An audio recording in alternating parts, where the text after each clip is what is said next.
आज जो सेक्शन हमें स्टार्ट करना है वह section 147 advance tax.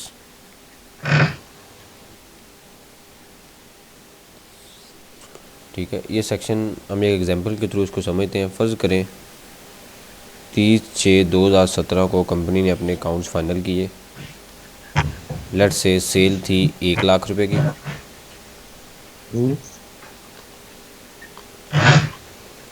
Cost of cell थी लेट से 50,000 की, ग्रॉस प्रॉफिट आ गया 50,000 का। फ़र्ज़ करें अदर एक्सपेंस थे 20,000 के,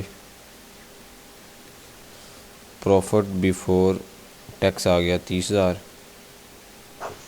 और यहाँ पे हम कहते हैं कि ये हम बाद में देखेंगे कि कैसे हमने टैक्स कैलकुलेट किया। फ़र्ज़ करें टैक्स बनता है 20,000,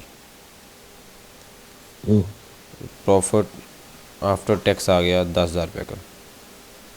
ठीक है, अब ये जो 20,000 रुपये टैक्स है इसने अपनी इनकम के ऊपर, इनकम पूरे साल की जो इसकी इनकम थी उसके ऊपर इसने 20,000 रुपये टैक्स दिया है। यानी कि 30 जून 2017 तक के जो उसके अकाउंट्स थे, ये अकाउंट स्टार्ट कहाँ से हुए होंगे? 1 जुलाई 2016 से 30 जून 2017 तक। यानी कि जो उसके टोटल अकाउंट्स थे उसमें से उसने अपनी इनकम में से ये जो प्रॉफिट बचा उसके ऊपर उसने 20,000 रुपये टैक्स दिया। अब गवर्नमेंट ये कहती है कि ये जो टैक्स है ये एनुअल टैक्स है। ठीक है, यानी कि साल के एंड पे जाके आपने अकाउंट्स फाइनल किए तो फिर आपने टैक्स दिया। अब ये सेक्शन इस चीज़ को डील करता है। गवर्नमेंट ये कहती है कि आपने क्वार्टरली बेसिस पे, कंपनी ने या एओपी ने या इंडिविजुअल्स ने, कंपनी ने या अदर देन कंपनी ने क्वार्टरली बेसिस पे अपने अकाउंट्स बनाने हैं। और क्वार्टरली बेसिस पे हमें इस अमाउंट की, यानी कि मंथली क्वार्टरली बेसिस पे अपने अकाउंट्स कैलकुलेट करके जो उसका प्रॉफिट के ऊपर टैक्स बनता है वो हमें क्वार्टरली बेसिस पे करें। ठीक है, और साल के एंड पे अच्छा। हमें, साल के एंड में 20,000 नहीं चाहिए, हमें क्वार्टरली बेसिस पे जो आपका उस क्वार्टर का बनता है हमें पे कर दें। ठीक है, और साल के एंड पे जाके जो आप टोटल बनाएंगे उसमें से उसको एडजस्ट कर लें। कि फ़र्ज़ करें हमने क्वार्टरली, इसी की चीज़ के हम एग्जांपल ले लेते हैं, तो हमें फ़र्ज़ करें 20,000 रुपया पूरे साल का बनता है। तो लेट्स से हमने पूरे साल में 15,000 पे किया हो। अभी हम वर्किंग सीखते हैं कि कैसे वर्किंग करनी है। तो पूरे साल में फ़र्ज़ करें हमने 15,000 रुपये पे किया हुआ है, तो 5,000 रुपया हम एट दी एंड जाके पे कर देंगे। ठीक है, सही। अभी हम सीखते जी हैं कि इसको हमने कैलकुलेट कैसे करना है और किसने पे करना है। जमाल, आवाज़ आ रही है आपको? जी, जी सर, आ रही। ठीक है, अब हम सबसे सर पहले, ये सिर्फ़ अगर एम्प्लॉयी है तो उसके लिए भी यही है?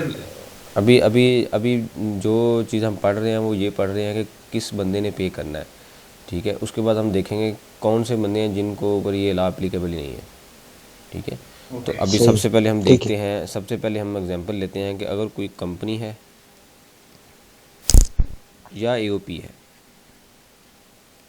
ठीक है, इंडिविजुअल की बात नहीं हुई, सिर्फ कंपनी और एओपी की बात हो रही है, यानी कि कंपनी है या पार्टनरशिप बिजनेस है। तो उसने जो अपनी इंस्टॉलमेंट पे करनी है तो उसने हर क्वार्टर के, यानी कि पहली इंस्टॉलमेंट उसकी जाएगी 25 सितंबर को, दूसरी इंस्टॉलमेंट उसकी जाएगी 25 दिसंबर को, फिर उसकी इंस्टॉलमेंट जाएगी 25 मार्च को, और आखिरी इंस्टॉलमेंट जाएगी 15 जून को। ठीक है, यानी कि उसने 25 सितंबर, 25 दिसंबर, 25 मार्च और 15 जून को जाके अपने टैक्स कैलकुलेट करना है और गवर्नमेंट को जमा कराना है। यानी कि ये कंप्लाइंस डेट है। इस डेट तक एफबीआर के अकाउंट में पैसे जले जाने चाहिए। यानी कि इससे पहले वर्किंग, आप 2-3 दिन पहले वर्किंग करेंगे तो 25 तक उनके अकाउंट में पैसे क्लियर होंगे। ठीक है, तो मतलब ये जी हुआ कि 25 सही। तक 25 तक उनके अकाउंट में पैसे जाने चाहिए। अगर इससे लेट आप जमा कराएंगे तो आगे हम देखते हैं कि लेट जमा कराने का क्या फ़ाइन है। ठीक है, अब इसका फार्मूला क्या है? सही। इसका एक फार्मूला है। फार्मूला क्या है? A multiply by B divided by C minus D. ठीक है, ए क्या चीज़ है? Turnover for quarter. बी क्या चीज़ है? Tax paid in last tax year. C क्या चीज़ है? Turnover of last tax year. D क्या चीज़ है? Advance tax paid during quarter. ठीक है, अब हम एग्जांपल लेते हैं। फ़र्ज़ करें फ़र्ज़ करें कि 25 सितंबर तक हमारी इंस्टॉलमेंट थी, यानी कि जुलाई, अगस्त, सितंबर, इन 3 माह का हमने टैक्स पे करना था।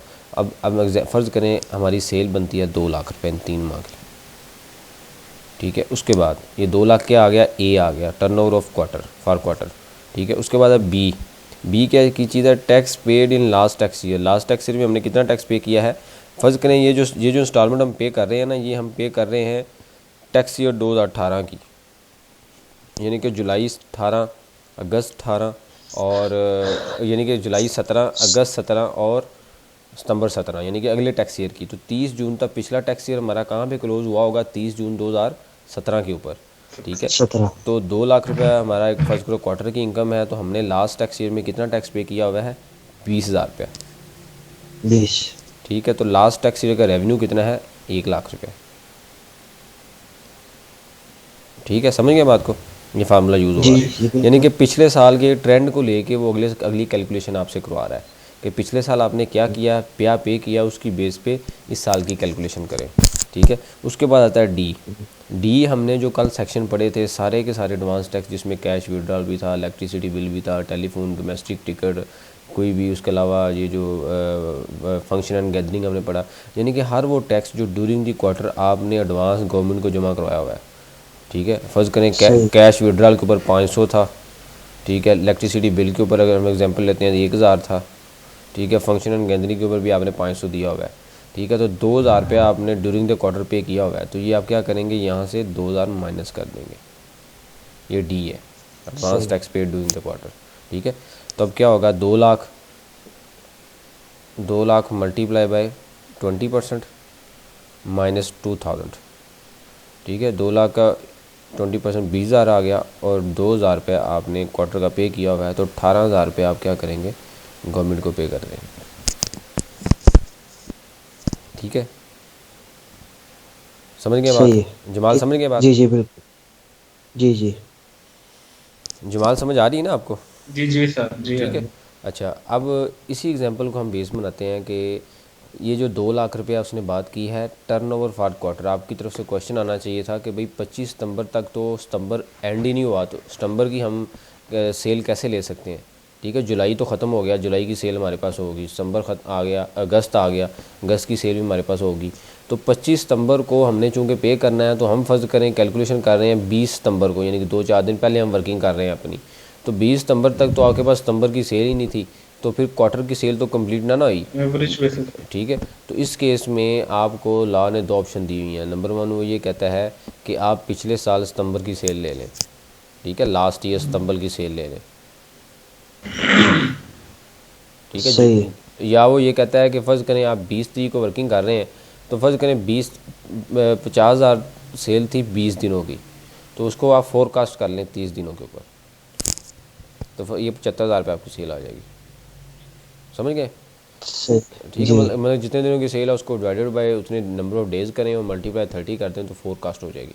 वो यहाँ पे आप फिगर वो ले लें, ठीक है। 2 ऑप्शन उसने आपको दिए हैं, या तो आप पिछले साल की सेल ले लें या इसको फोरकास्ट कर लें, ठीक है। अब इसी एग्जांपल को हम बेस बनाते हैं अगले क्वार्टर के ऊपर, ठीक है। ये क्वार्टर 1 था, क्वार्टर 1 में हमने क्या किया, 18,000 रुपया पे कर दिया। अब हम आ गए क्वार्टर 2 के ऊपर, ठीक है। क्वार्टर 2 पे सेम उसी तरह आपने फार्मूला यूज़ किया, ठीक है। फार्मूला यूज़ करते हुए फ़र्ज़ करें आपका टैक्स बन गया 20,000 रुपया, यानी कि वही पिछला वर्किंग आपने की, सेम वर्किंग, ठीक है। तो ये जब आपका टैक्स कैलकुलेट हो जाएगा, तो यहाँ पे उसने वर्ड यूज़ किया है असेसमेंट का। वो ये कहता है कि जब आपने अगले क्वार्टर की पेमेंट करनी है, तो आपने जाके पिछले क्वार्टर को असेस करना है। असेस क्या करना है कि चूँकि आपने ऑप्शन यूज़ की होगी, या तो आपने सितंबर में लास्ट ईयर की सेल ली होगी, या आपने एवरेज बेसिस पे सेल ली होगी। तो अब चूँकि 25 दिसंबर पे आप आ चुके हैं, 25 दिसंबर को आपने अगले क्वार्टर की वर्किंग करनी है, तो आपके पास सितंबर की एक्चुअल सेल आ चुकी होगी, ठीक है। तो अब आपने दोबारा इस क्वार्टर की वर्किंग करनी है एक्चुअल सेल पुट करके, ठीक है। 2 लाख में फर्ज करो हमने वहाँ पे जूम किया था 75,000 रुपया, हो सकता है 75 ना हो, 80 हो, या वो 70 हो। तो फिर आपने फर्स्ट क्वार्टर की दोबारा वर्किंग करनी है। तो अगर फ़र्ज़ करें आपने दोबारा वर्किंग की हो, पहले आपने 18,000 रुपया पे किया हुआ है, तो अब लेट से बन गया 19,000 रुपया। तो इन दोनों का जो डिफरेंस होगा वो ये कहता है कि आपने अगले क्वार्टर के साथ वो भी मुझे पे करना है। समझ गए बात? जी जी बिल्कुल। ठीक है, मतलब जी। पिछले पिछले क्वार्टर को असेस किया कि एक्चुअल क्या बनता था। पहले हमने ऑप्शन यूज़ की थी, या तो फोरकास्ट किया होगा या पिछले साल की सेल ली होगी। ठीक है, अब वो ये कहता है कि आप पिछले क्वार्टर को असेस करें, चूँकि इस नंबर एक्चुअल आ चुका है, उसमें देखें कि जो आपने ऑप्शन यूज़ करके जो आपने पे किया था और जो आपका एक्चुअल बन रहा है, उन दोनों में जो डिफरेंस है मुझे इस क्वार्टर में पे करें। वाइस वर्सा, फ़र्ज़ करें आपने 18,000 पे कर लिया लेकिन बनता था 17,000 रुपया, 1,000 आपने ज़्यादा पे कर दिया, तो अब आप यहाँ पे क्या करेंगे, 1,000 माइनस कर देंगे, माइनस कर लेंगे। 19,000 रुपये पे कर देंगे गवर्नमेंट को। सही है। ठीक है जी, क्लियर है बात। जी जी बिल्कुल। ठीक है, अब अगली चीज़ ये आती है कि हम क्या करते हैं, हम फ़र्ज़ करें, ये तो थी सारी बातें रियल कि जी एक्चुअल में हमने क्या करना है। फ़र्ज़ करें आप कहते हैं नहीं यार हमारा टैक्स 19,000 रुपया बनता है, हमने इतना पे नहीं करना, हमारे पास इतने पैसे नहीं, हम इस तरह करते हैं, हम 15,000 पे कर देते हैं, साल के एंड पे जाकर देख लेंगे, जो बनता हो पे कर देंगे। ठीक है, तो याद रखें कि अगर पूरे साल की आपकी लेट्स से लाइबिलिटी बनती है 2 लाख रुपया, या इसको हम एग्जाम्पल सिंपल करते हैं कि 1 लाख रुपये आपका इनकम टैक्स पूरे साल का बनता है 30 जून के ऊपर। ठीक है, तो अगर आपने क्वार्टर 1, क्वार्टर 2, क्वार्टर 3 और क्वार्टर 4 में इसका 90% पे किया होगा, यानी कि एटलीस्ट आपने इन सारे क्वार्टर्स में 90,000 रुपया इसका पे करना है। ठीक है, 90% तक एक्चुअल टैक्स लाइबिलिटी का 90% अगर आपने ड्यूरिंग द ईयर पे किया हो तो फिर आपके ऊपर कोई पेनल्टी नहीं है। लेकिन अगर आपने 90% से कम पे किया होगा तो वो आपसे इंटरेस्ट भी लेगा, सरचार्ज भी लेगा। टैक्स उसने लेना ही लेना है, साथ आपसे सरचार्ज भी लेगा। ठीक है, इसका मतलब ये हुआ कि जो फिगर आपने यहाँ पे कैलकुलेशन में यूज़ करनी है, रेवेन्यू में यूज़ टर्नओवर लेनी है, वो आपने एक्चुअल ही लेनी है। अगर आप इस टाइम कम टैक्स जमा करा दें, फ़र्ज़ करें आपका टैक्स 1 लाख बनता था, आपने जमा करा दिया 70,000 रुपया ड्यूरिंग द ईयर। ठीक है, तो वो जो बाकी टैक्स होगा ना उसके ऊपर आपसे सरचार्ज भी लेगा 20,000 के ऊपर, क्योंकि वो ये कहता है कि वो टैक्स मुझे था, वो मुझे टैक्स मिलना चाहिए था। किस डेट से सरचार्ज लेगा, जिस डेट से आपने पेमेंट कम की है। वो ये कहता है कि मुझे पेमेंट मिलनी थी 2 महीने पहले, आप मुझे पेमेंट दे रहे हैं 2 माह लेट, इसीलिए मैं इस 20,000 के ऊपर आपसे इंटरेस्ट भी लूँगा। अच्छा। ठीक है, इसका मतलब ये हुआ कि ड्यूरिंग द क्वार्टर अगर आपने जो पेमेंट की हुई है एडवांस टैक्स की, वो आपकी एनुअल टैक्स लाइबिलिटी का 90% तक या इससे ज़्यादा होना चाहिए। अगर इससे कम होगा तो फिर आपको पेनल्टी भी पड़ेगी। ठीक है, ये लॉ ने आपको 10% की सिर्फ छूट दी हुई है कि 10% आपकी कैलकुलेशन एरर हो सकती है, वो एट द एंड जाके आप मुझे पे कर दें, लेकिन ड्यूरिंग द ईयर 90% तक आपने पे लाजमी करना है। तो सर ये इंटरेस्ट रेट क्या पॉसिबल होगा है? सर? जी जी पूछिए एक। जी जी पूछे जी दिमाग। सर, सर ये मैं इंटरेस्ट रेट क्या होगा? इंटरेस्ट रेट जो है, इंटरेस्ट रेट में आपकी कैलकुलेशन अगले लेक्चर में हम उसको डिस्कस करेंगे, बल्कि तीसरे इससे आज के बाद तीसरे लेक्चर में हम आएंगे कि इंटरेस्ट वैसे वो क्या करता है, वो काइबोर प्लस 3% लेता है। ठीक है। ठीक है, अच्छा। तो सही। मतलब कि वो ये हम देखेंगे कि वो कुछ जगह पे उसने फिक्स कर दिया कि मैंने जनाब लेना ही इतना है। ठीक है, कुछ जगह पे वो ये यूज़ सही है। करता है। ठीक है, वो हम देख लेंगे कि कौन कौन सी जगह पे उसने फिक्स किया है और कौन कौन सी जगह पे हमने ये रेट लेना है। ठीक है, अच्छा सर। सही है। अब हम आते हैं जनाब, इसी चीज़ को हम बेस बनाते हैं। हम आ जाते हैं, ये अभी हम डिस्कस हमने किया था कंपनी का और एओपी का। ठीक है, तो अब हम आते हैं ईओपी जी। इंडिविजुअल के ऊपर। ठीक है, इंडिविजुअल के केस में अगर, बल्कि नहीं, अभी एक चीज़ हमारी और रहती है, वो ये थी कि ये फार्मूला था a multiply by B divided by C minus D. ठीक है, तो ये वर्ड यूज़ हुआ है tax paid in last tax year, ऐसे ही था ना ए वाला। जी ठीक है, तो लास्ट टैक्स ईयर में फ़र्ज़ करें आपका था ही लॉस। ठीक है ना, मतलब ये एग्जांपल है ना कि ठीक। लास्ट टैक्स ईयर में अगर आपने टैक्स ही आपका था ही लॉस, तो फिर आपने क्या करना है। लास्ट टैक्स ईयर में आपका टैक्स था, लॉस था, तो फिर आपने क्या करना है। तो उस सिचुएशन में वो लॉ ये कहता है कि भाई आपने अपने एनुअल काउंट्स बनाने हैं क्वार्टरली, यानी कि क्वार्टरली काउंट्स बनाने हैं आपने। ठीक है, क्वार्टरली काउंट्स इस तरह जी। Sale, cost of sale, gross profit, expense, और यहाँ पे टैक्स आता है। ये हम सीखेंगे 2-3 क्लासों के बाद कि ये टैक्स कैसे कैलकुलेट करना है। लेकिन अभी आपने याद ही रखना है कि अगर पिछले साल में लॉस है या कंपनी आज पैदा हुई है, यानी कि पिछले साल कंपनी थी ही नहीं, उसका पहला फर्स्ट ईयर टैक्स ईयर है, तो ये फार्मूले में तो लास्ट टैक्स ईयर यूज़ होता है, फिर बी तो एप्लीकेबल नहीं होगा क्योंकि आपका पिछला साल था ही नहीं। ठीक है, या आपके पास लॉस था पिछले साल का, तो इस केस में आपने फिर अपने क्वार्टरली काउंट्स बनाने हैं। उस काउंट्स को बनाने के बाद जो आपका टैक्स बनता होगा आपने गवर्नमेंट को पे करना है। ठीक ठीक है, ये हम सीखेंगे कि ये अच्छा, टैक्स कैसे सही। हमने, इसका क्राइटेरिया हमने क्या है, ये 2-3 क्लासों के बाद हम सीख लेंगे कि ये टैक्स हमने कैसे कैलकुलेट करना है। ठीक है, सही। ठीक है। उसके बाद दूसरी चीज़ ये आती है कि अगर लेट्स से आपका यहाँ पे जो अकाउंट आप बना रहे हैं, क्वार्टरली अकाउंट्स आपने बनाए और आपका यहाँ पे भी प्रॉफिट नहीं आया, लॉस आ गया, ठीक है, तो फिर उसने एक सेक्शन है 113C, उसका नाम है मिनिमम टैक्स,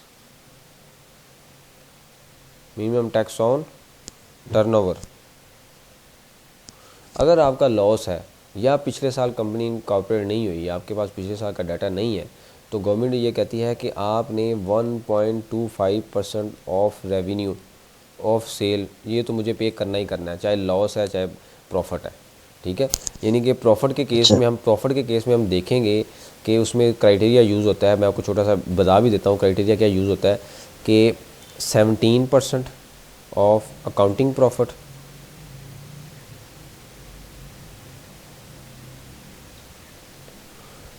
या इस साल की अगर हम एग्जांपल ले तो 30% ऑफ टैक्सीबल अकाउंट्स या टैक्स प्रॉफिट। उसके बाद मिनिमम टैक्स 1.25% ऑफ सेल। इन तीनों में से जो मैक्सिमम है ना वो हमने पे करना है, यानी कि ये जो अमाउंट आएगी ना मैक्सिमम अमाउंट आएगी। ठीक है, अब काउंटिंग प्रॉफिट क्या है कि आपको थोड़ा सा आइडिया मैं दे देता हूँ कि जब हम अपने अकाउंट्स बनाते हैं तो एक होता है काउंटिंग प्रॉफिट, जिस तरह एग्जांपल है कि डेप्रिसिएशन, समझते हैं ना आप डेप्रिसिएशन क्या होती है जी दोनों। जी। ठीक है, जो जलाल आपको भी पता है डेप्रिसिएशन का। जी जी बिल्कुल। ठीक है, आपने अपने अकाउंट्स बनाए तो आपके मुताबिक फ़र्ज़ करें व्हीकल के ऊपर डेप्रिसिएशन थी 20%। ठीक है, गवर्नमेंट जी कहती है नहीं मैं 20 नहीं दूंगी, मैं आपको 30% दूंगी या मैं आपको 15 दूंगी, यानी कि आपका और गवर्नमेंट का रेट में डिफरेंस आ गया। ठीक है, तो डिफरेंस आता है। काउंटिंग प्रॉफिट के अंदर तो आपने अपने मुताबिक कैलकुलेशन की होगी। ठीक है, लेकिन टैक्स प्रॉफिट के अंदर वो इसके मुताबिक कैलकुलेशन करेगा। ठीक है, तो इसका मतलब ये हुआ अच्छा। कि इसके इस साथ ही फॉर एग्जांपल लें तो प्रोविजन फॉर बैड डेट्स है, आपने बैड डेट्स बुक किए हुए हैं फ़र्ज़ करें 1 मिलियन के, आप ये कहते हैं कि यार ये मेरा ना बैड डेट्स है, ये मुझे पैसे नहीं मिलने। ठीक है, तो आपने काउंटिंग प्रॉफिट में तो माइनस जी कर दिया बैड डेट्स, लेकिन टैक्स काउंट में गवर्नमेंट आपको वो 1 मिलियन जी। अलाउ नहीं करेगी, गवर्नमेंट एड बैक कर देगी। गवर्नमेंट कहेगी मैं आपको अलाउ नहीं करती भाई 1 मिलियन, मैं आपको बैड डेट्स अलाउ नहीं कर रही। ठीक है, इसका मतलब ये हुआ कि सम टाइम, बल्कि नॉर्मली काउंटिंग प्रॉफिट और टैक्सीबल प्रॉफिट में डिफरेंस क्या होता है, कुछ चीज़ें अकाउंटिंग की होती हैं जो हम ऐड बैक करते हैं प्रॉफिट में, और कुछ चीज़ें टैक्स की होती हैं जो हम टैक्स में से प्रॉफिट में से माइनस करते हैं। मतलब ये डेप्रिसिएशन 20% डेप्रिसिएशन फ़र्ज़ करो थी 10,000 रुपया, 30% डेप्रिसिएशन बनती है फ़र्ज़ करो 15,000 रुपया, तो हम क्या करेंगे 15,000। काउंटिंग प्रॉफिट में से ये 10,000 माइनस हुई है, हम क्या करेंगे काउंटिंग प्रॉफिट में 10,000 ऐड कर देंगे और 15,000 माइनस कर देंगे। अच्छा। ठीक है, तो हमारे पास सही। क्या आ जाएगा, टैक्स प्रॉफिट आ जाएगा। हम्म, ठीक है, अब वो ये बात यही कर रहा है कि एक 17% of counting profit, 30% of taxable profit या 1.25% ऑफ रेवेन्यू, इन सार सब में से जो फिगर हायर होगी वो आपने टैक्स पे करना है। ये अमाउंट वो वाली आती है। अच्छा। ये हम ये सर ये 1.2 ये सेल की होगी या उससे वो कास्ट ऑफ सेल माइनस करके फिर प्रॉफिट भी माइनस करके वो सेल की। कौन सा, ये वाली जो सेल है? ये सेल पे नहीं, होगी या नेट ये प्रॉफिट पे नहीं नहीं, होगी ये सेल, ये सेल जो ऊपर आ रही है इसके ऊपर। अच्छा ऊपर। अच्छा सर सही ग्रॉस है। प्रॉफिट नहीं, सिर्फ सेल के ऊपर इसके ऊपर हाँ इसके ऊपर सही। 1.25%। इन सब में से जो मैक्सिमम होगा वो हम माइनस करना है। तो अभी हम बात ये कर रहे थे कि अगर फ़र्ज़ करें पिछले साल के अकाउंट्स नहीं है, इस साल कंपनी पैदा हुई है, ठीक है, और आपका या पिछले साल आपका लॉस था, तो फिर आप क्या करेंगे, सीधा सीधा सेल के ऊपर 1.25% ले लेंगे, उसमें से आप डी माइनस कर देंगे। फिर समझ सही। गए? समझ गया ना, इस सेक्शन को हम बोलते हैं जी मिनिमम जी। टैक्स। गवर्नमेंट ये कहती है कि भाई लॉस हो, ठीक है, आपने हर हाल में मुझे ये टैक्स 1.25% देना ही देना है। ठीक है, चाहे आप अच्छा। पिछले साल थे या नहीं, अगर आप इसका लॉस है तो आपने ये देना ही देना है। ठीक है, क्लियर है बात, जमाल? जी सर। जी जी। अच्छा जी, अब हम आते हैं कि जब एक इंडिविजुअल है, उसने जब पेमेंट करनी है, अगर उसकी इनकम, मैं नोट्स ओपन करता हूँ, हम नोट्स इसको समझते हैं।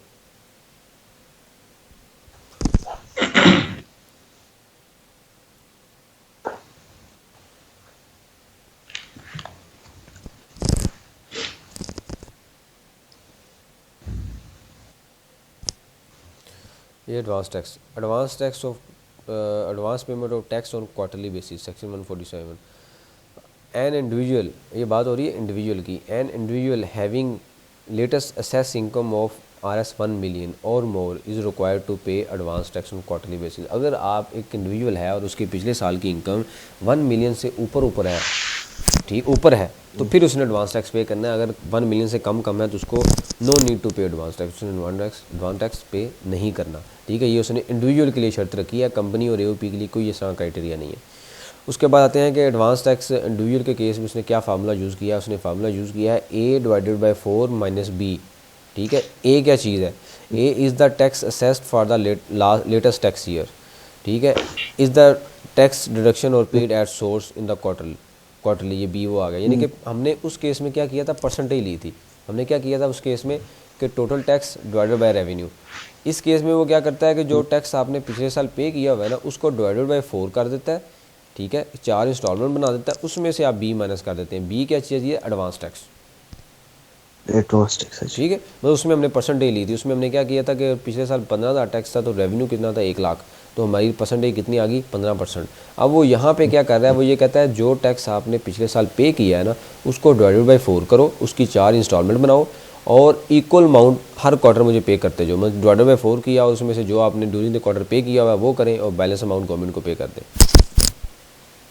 ठीक है, उसके बाद आता है एक कंपनी और an AOP is required to pay advance tax on quarterly basis. ये जो मैंने अभी आपको फार्मूला अप्लाई है, A/B divided by C - D, ये फार्मूला हमने पढ़ा।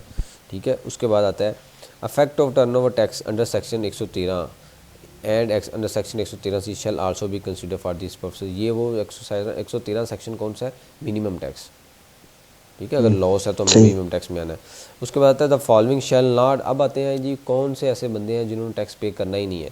Number 1, the following shall not be consider for the purpose of section 147। Number 1 क्या? Income under FTR। ठीक है, FTR समझते हैं क्या होता है? एक होता है टैक्स रेट। एक होता है NTR, एक होता है FTR, एक FTR होता है। ठीक है, नहीं वो तो था FTN, नहीं वो तो था FTN और NTN, ये और चीज़ है, ये FTR है। ठीक है, ये NTR क्या चीज़ है? नॉर्मल टैक्स रजीम, ये टैक्स की लैंग्वेज है।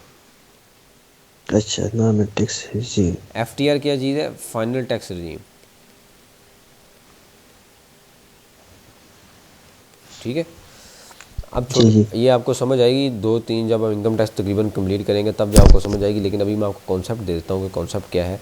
कि सम टाइम कुछ ऐसी इंडस्ट्री हैं, जिस तरह के हम एग्जांपल लेते हैं, इंपोर्ट का बिज़नेस है किसी का, वो चीज़ें बाहर चाइना से इंपोर्ट करता है और यहाँ पे ला के सेल करता है। तो जो इंपोर्ट के फ़र्ज़ करें ये मिस्टर A है, इसने इंपोर्ट की, उसने सेल कर दी मिस्टर B को, यानी कि आपने चीज़ें मुझे सेल कर दी। ठीक है, तो मिस्टर B ने जब इसकी पेमेंट करनी है, ठीक है, तो वो क्या करेगा? वो सेक्शन, उसके लिए तो वेंडर है ये, तो वो सेक्शन कौन सा अप्लाई करेगा? 153।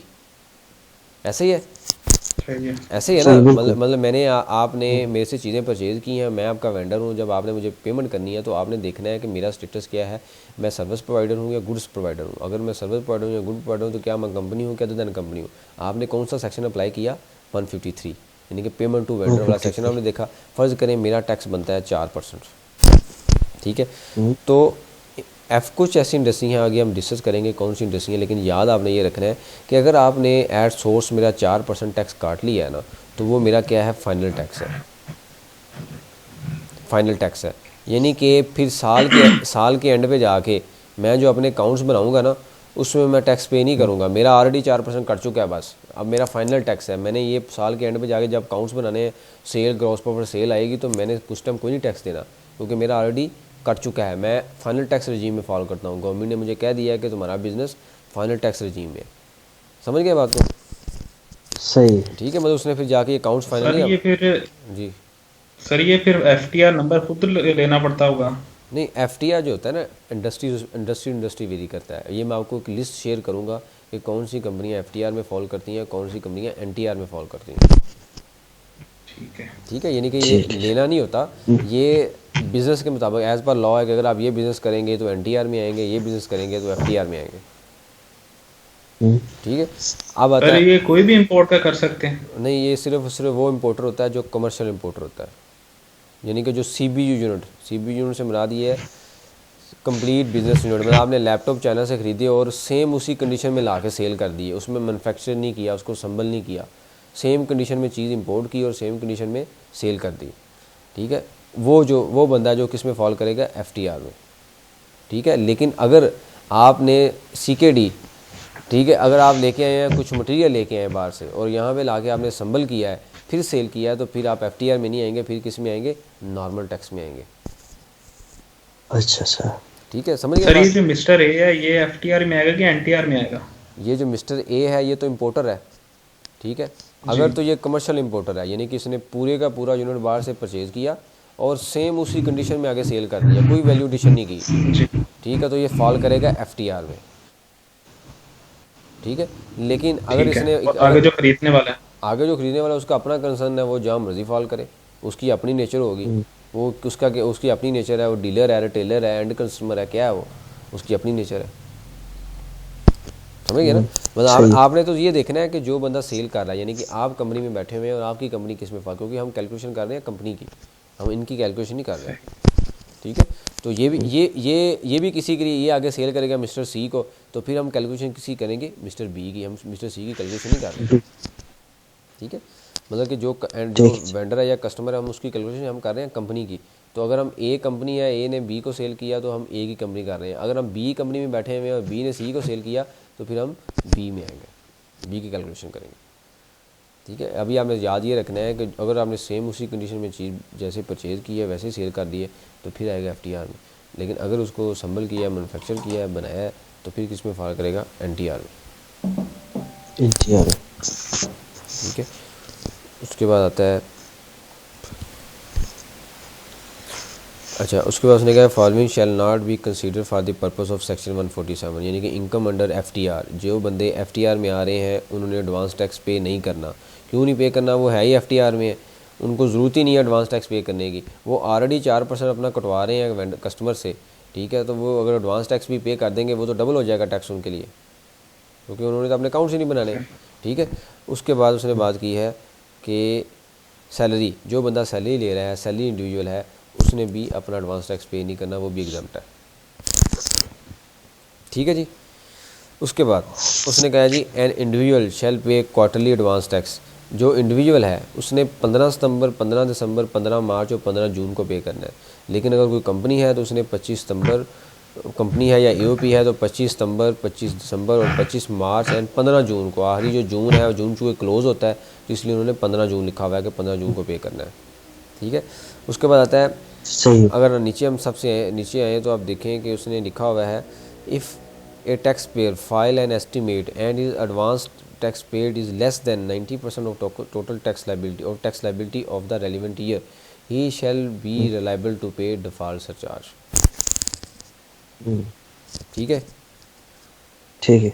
ठीक है। अब आज दोबारा इसको मैं थोड़ा सा आपको ओवरव्यू दे देता हूँ कि आज सेक्शन हमने पढ़ा 147, उसमें हमने देखा कि इंडिविजुअल और AOP है उसने अपनी इंस्टॉलमेंट पे करनी है 25 सितंबर, 25 दिसंबर, 25 मार्च और 15 जून को। फिर हमने फार्मूला देखा A × B / C - D, ये किसके लिए यूज़ होता है, इंडिविजुअल और कंपनी, AOP और कंपनी के लिए। फिर हमने देखा कि हमने क्वार्टर की सेल कैसे लेनी है, 2 ऑप्शन थी हमारे पास, या तो हम पिछले साल की सेल ले सकते हैं या उस साल को, उस महीने को फोरकास्ट कर लें। लेकिन जब अगले क्वार्टर पे जाके हमने पेमेंट करनी है अगले क्वार्टर की, तो हमने पिछले क्वार्टर को असेस लाजमी करना है कि पिछले क्वार्टर में हमने क्या किया था। अगर तो वो हमने ज़्यादा पे कर दिया तो इस क्वार्टर को में एडजस्ट करके कम पे कर देंगे, अगर हमने पिछले क्वार्टर में कम पे किया तो इस क्वार्टर के साथ उसको ऐड करके हम बैलेंस अमाउंट भी पे करेंगे। ये हम क्यों कर रहे हैं, क्योंकि इसलिए कर रहे हैं ताकि हमारा जो एस्टिमेट है वो 90% तक अचीव हो जाए। अगर हम ऐसा नहीं करेंगे तो हो सकता है हमारा एस्टिमेट 90% से कम हो जाए, तो 90% से कम होगा तो फिर हमें सरचार्ज देना पड़ेगा, ठीक है। फिर हमने देखा इंडिविजुअल के केस में कि अगर इंडिविजुअल की इनकम 1 मिलियन से ज़्यादा है पिछले टैक्स ईयर में, तो उसने अपना इनकम टैक्स फॉल करना है। उसके लिए उसका फार्मूला हमने देखा कि जो पिछले साल का टैक्स था A/4 - B, तो D जो था वो एडवांस टैक्स था, पिछले साल का जो टैक्स उसकी इक्वल इंस्टॉलमेंट बनाई, उसमें से एडवांस टैक्स माइनस कर दी और बैलेंस अमाउंट गवर्नमेंट को पे कर दी। फिर हमने देखा कि भाई दूसरा सिनेरियो हमने देखा कि पिछले साल प्रॉफिट नहीं है या पिछले साल लॉस है, ये इस पीरियड में लॉस है, तो फिर minimum tax under section 113C 1.25% आपने पे करना ही करना है।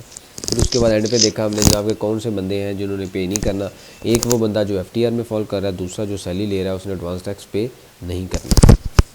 ठीक है जी, क्वेश्चन है तो डिस्कस करें। ठीक है, सही। जी जवाब सर दो। अगर कोई ये सैलरीड पर्सन है तो अगर वो उसको एडवांस टैक्स पड़ता है तो वो एंड पे रिटर्न कर लेगा? एडवांस टैक्स वो जमा ही नहीं कराएगा ना। कौन सा एडवांस टैक्स में वो दे। सर एडवांस सर ये टैक्स, जो बैंक में अगर हम करवाते हैं। हाँ उसमें एक ऑप्शन, उसमें ये होती है, देखें फ़र्ज़ करें आप, यहाँ से मैं छोटी सी एग्जांपल आपको दे देता हूँ, अच्छा क्वेश्चन है आपका, कि फ़र्ज़ करें ये आपका नाम है जमाल, ठीक है, आपकी सैलरी है लेट से 50,000 रुपये, 50,000 मल्टीप्लाई बाय 12 किया तो आपकी सैलरी बन गई 6 लाख रुपये। आपका आपका फ़र्ज़ करें टैक्स बनता है पूरे साल का 10,000 रुपये, ठीक है। जी लेकिन आपके पास एक बैंक अकाउंट है और बैंक अकाउंट में आपने विद होल्डिंग टैक्स आपका बैंक ने काट लिया है, फ़र्ज़ करें 300 रुपया, ठीक है। तो अब आप क्या करेंगे, आप अपने बैंक स्टेटमेंट का पर्चा देंगे कंपनी को, आप कंपनी को कहेंगे कि जी मेरा 10,000 बनता है मेरी इनकम के ऊपर, लेकिन मेरा बैंक ने 300 रुपया काट लिया, लिहाजा आप मेरा 9700 रुपया टैक्स काटें। सही है। ठीक है। नंबर 2, आप क्या करेंगे, जो आपके नाम पे सिम है, मोबाइल सिम है, आप जोंग वालों को या जैज़ वालों को कॉल करके उनसे सर्टिफिकेट लेंगे, फ़र्ज़ करें सिम के ऊपर 500 डिडक्ट हो चुका है, तो आप उसमें से ये भी माइनस करवा सकते हैं।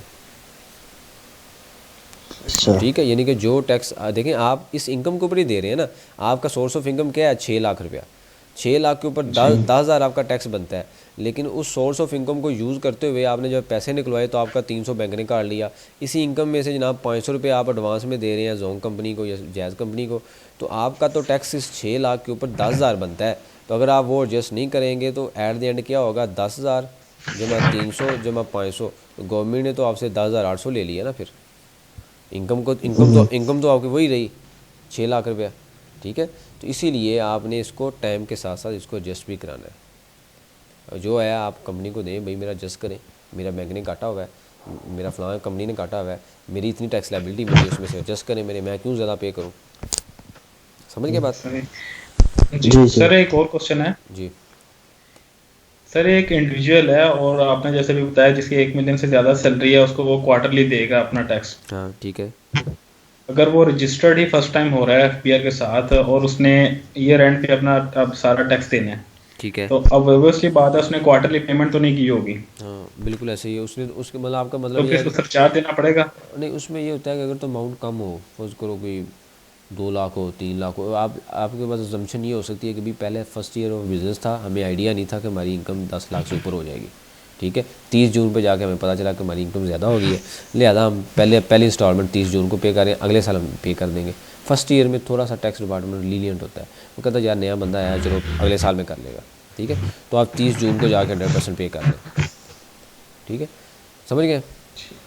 ठीक, मतलब ये नहीं है कि आपने एज़ पर लॉ ही चलना है। लॉ मेरा पढ़ाने का मकसद सिर्फ ये है कि आपको एटलीस्ट पता हो कि लिखा क्या हुआ है। जी जी मैं समझ। ठीक है, बाकी कुछ चीज़ें आपको पता ही है, फिर आपको हाइड भी करनी पड़ती हैं कुछ। हर कंपनी के अपने रसूल हैं, कोई एक्चुअल टैक्स पे करते हैं, कोई डबल करते हैं, डुप्लीकेट करते हैं, तो वो सारी चीज़ें फिर इंडस्ट्री नॉर्म्स के मुताबिक है। लेकिन हम चूँकि लॉ पढ़ रहे हैं तो एटलीस्ट जब भी हमने कोई काम इस तरह करना है तो हमें पता हो कि भाई एक्चुअल क्या है और हम किस हद तक करना है। ठीक है, मैंने कभी भी लेकिन सर प्रेफर नहीं मैंने जी दिया जी कि जी टैक्स चोरी करें। ठीक है, उसको मैनेज करें, उसको सेव करें with in the law, boundary of law. चोरी कभी नहीं करना चाहिए। जी बताएं। लेकिन सर मेरा जहाँ तक ख्याल है कि यहाँ ये तो कोई भी नहीं करता अगर क्वार्टरली पे कर रहा हो। नहीं, इंडिविजुअल नहीं करते, वैसे कंपनियां जो बड़ी बड़ी कंपनियां ना वो पे करती हैं, क्योंकि वो डिपार्टमेंट उनको नोटिस भेज देता है कि आपका इस क्वार्टर का टैक्स नहीं पे हुआ, लिहाजा मुझे टैक्स दें।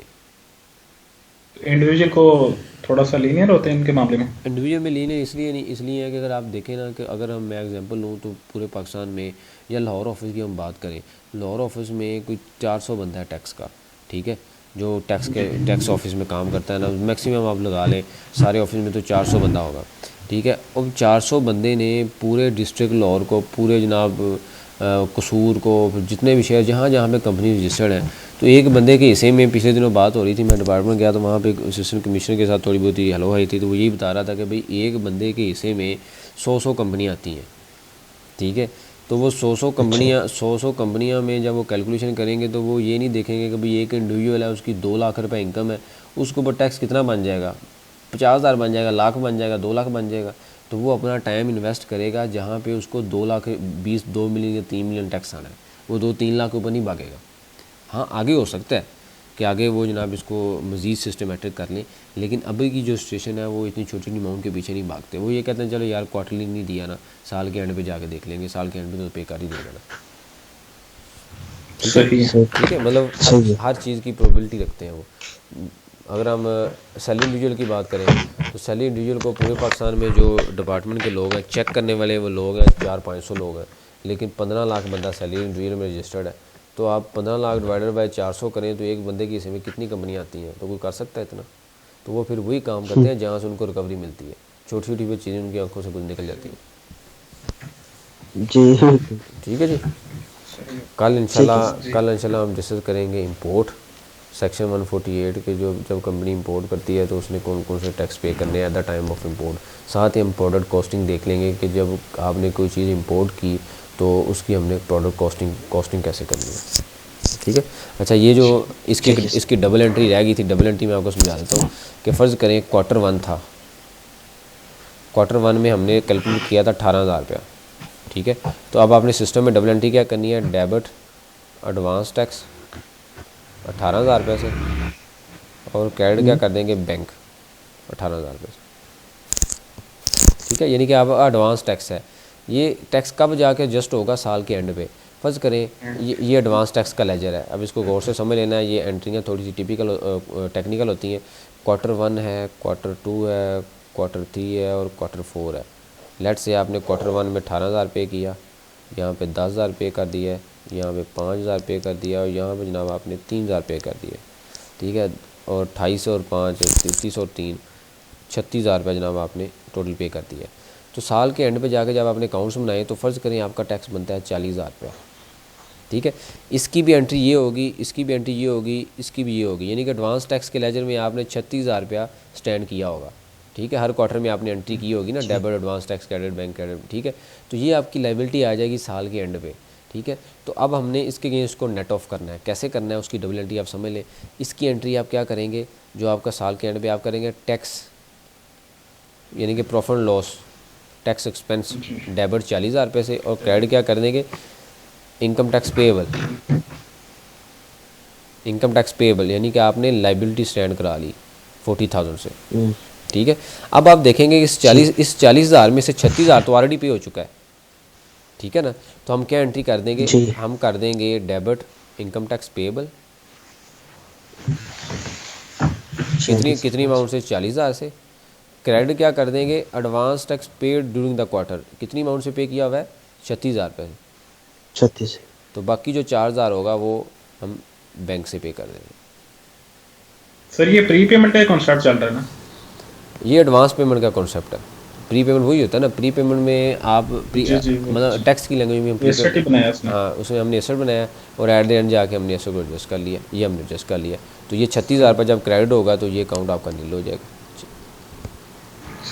ठीक है, यानी कि जो टोटल टैक्स बनता है उसकी आपने लायबिलिटी बुक की, उसके बाद जितना आपने during the quarter during the year पे किया हुआ है उसको क्रेडिट कर देना है, और बैलेंस जो अमाउंट होगी वो आप पे कर देंगे बैंक या कैश। सही। ठीक है, तो ये जनाब सेक्शन था एडवांस टैक्स। तो ये इंपॉर्टेंट सेक्शन है, तकरीबन जो हर जगह पे यूज़ होता है, जहाँ पे मतलब कि कोई भी कंपनियाँ उठा लें तो उसमें हर कंपनी एडवांस टैक्स लाजमी पे करती है, प्रोवाइडेड कि वो जो एक्सेप्शन हमने पढ़ी है वो ना हो। ठीक है, उसके अलावा जितनी भी कंपनियाँ सारा एडवांस टैक्स पे करती हैं। इसको आप गो थ्रू करें। कल हम इंपोर्ट स्टार्ट करेंगे। इंपोर्ट का और एडवांस टैक्स का लिंक है तकरीबन 20 से 25%। ठीक है, तो इसलिए कोशिश करें कि इसके कॉन्सेप्ट आपको क्लियर होने चाहिए। ठीक है सर। चलिए ठीक है जी, ओके, अल्लाह हाफिज़।